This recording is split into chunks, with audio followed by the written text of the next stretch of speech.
that goal. Let's bring in our panel to talk about these pair of wins at the Supreme Court of the Trump administration. Fox News contributor Mark Thiessen, Fox News senior political analyst Juan Williams, and USA Today White House correspondent Francesca Chambers. Great to see all of you tonight. Good to be with you. Okay, so let's start here. I want to put up temporary protected status. These are some of the numbers we're talking about. This case today was about Haitian and Syrian folks who have come here. But the DHS secretary said it's time to end their temporary protected status. And Mark, the court said there's no judicial review of that. If the secretary says the situation's resolved enough that folks don't have that status anymore, they can be deported. Yeah, Ronald Reagan famously said there's nothing so near eternal life as a temporary federal program. Well, this is the T in TPS stands for temporary. It's supposed to be temporary status when it's not asylum, it's not refugee status, it's a temporary status, and you can apply to become for asylum when you're in TPS. It's a much higher bar because you have to explain a specific persecution you're facing as opposed to general bad conditions you're coming from. But this is the problem with what the Biden administration did with their open borders policy is they let all these people flood in and claim asylum and temporary status when there were real refugees and people out there who really need this, and these people were economic migrants. And so millions of economic migrants came pouring into this country, clogging up the asylum system, clogging up this temporary status program, and crowding out real refugees who need our help. And so it lowered support overall for this. So the court says today that the DHS secretary can make these assessments about TPS. The second ruling on immigration was about asylum that you mentioned there too. And this was about if you're standing on the side of the Mexican side of the border, does that count as the statute requires you to arrive in the U.S. to be able to then pursue asylum status? Justice Alito wrote for the majority. He said this case presents a straightforward question whether an alien who seeks to enter the United States from Mexico, quote, arrives in the United States when he or she is still in Mexico. Francesca, the majority said no. If you're on the wrong side of the border, it doesn't count. Right, so that resolves the question. I mean, this has been under debate going back to the original Trump administration about these, remain in Mexico policies. But I did want to throw in something about this TPS case. The other way to resolve this would have been if Congress did something about these, the Haitian migrants and the Syrians who are in the United States. And the House of Representatives actually passed legislation that would have allowed these Haitian migrants to remain here. But the Senate hasn't yet taken up that legislation. They're currently in recess, Shannon. They don't have a lot of time left in the legislative calendar, and President Trump would probably veto it anyway. So you're looking at likely the same result no matter what happens. Well, yes, a lot of people are on vacation around here. Not us. But a lot of your lawmakers are going to be out of here. They're on a work assignment at home. We're not going to call it a vacation. They have, their home districts they got to address. Now, still on assignment, the Supreme Court, because we're going to get opinions again on Monday. One we're still waiting for is birthright citizenship. I want to put up this Fox News poll. Should children of illegal immigrants born in the U.S. automatically be citizens? Our latest polling shows that people are very much in favor of this. In March, 69% said yes. And Juan, my take on the arguments at the Supreme Court, essentially feels like the president's not going to win this one, that we're going to continue under U.S. policy to award citizenship to people, regardless of the status of their parents, if they're born on U.S. soil. We don't know yet what the court will say, but. Well, but I think we saw the arguments and we saw what the justices had to say to the attorneys making the arguments, and it was pretty much overwhelming, even among the conservatives on the court, to say that given the precedent, which is now more than 100 years old, that if you are born in this country, you are an American citizen.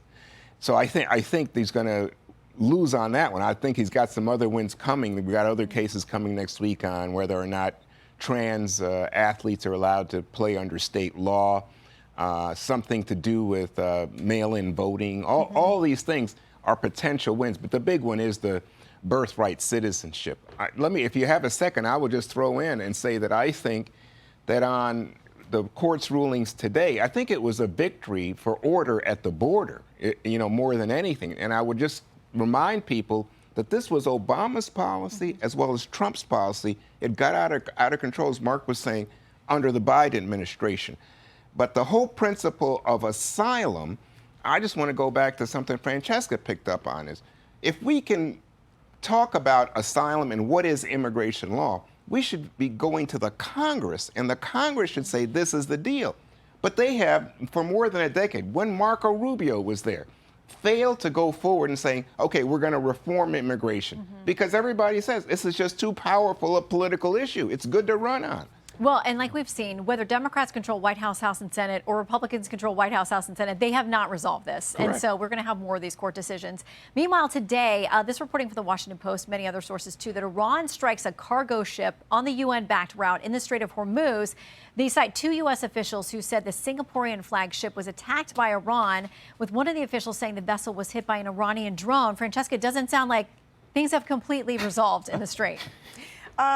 The question about whether or not the Strait is open, I mean, whether or not the United States is blocking or Iran is blocking it, it's continued to be under debate, Shannon, with the United States and President Trump saying it's totally open, but yet we heard Chris Wright on Sunday saying, actually, it's just the southern lane of the Strait that's open, so this whole thing is up for debate right now, Shannon.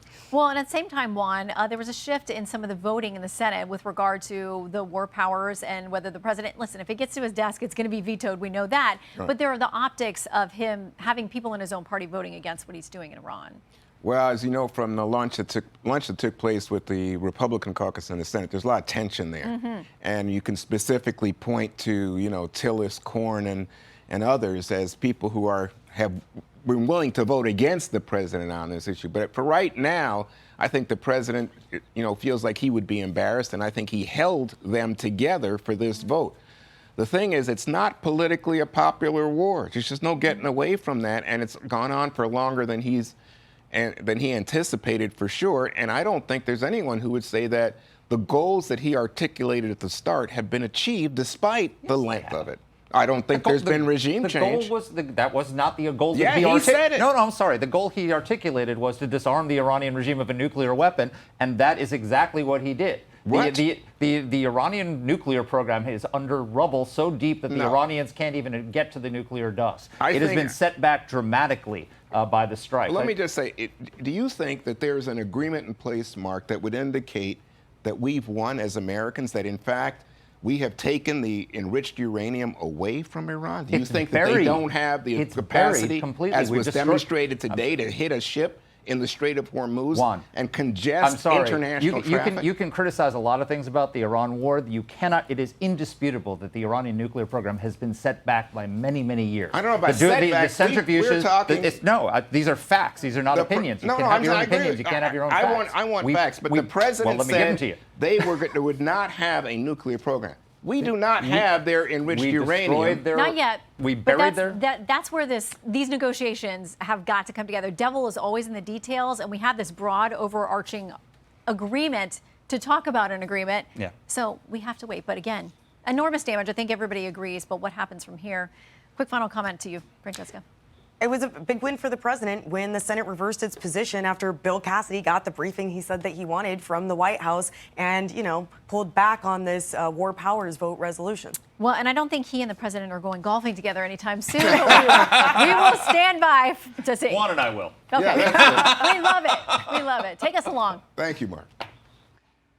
Be sure to like and subscribe for all the Fox News latest on YouTube and catch full shows streaming now on Fox One.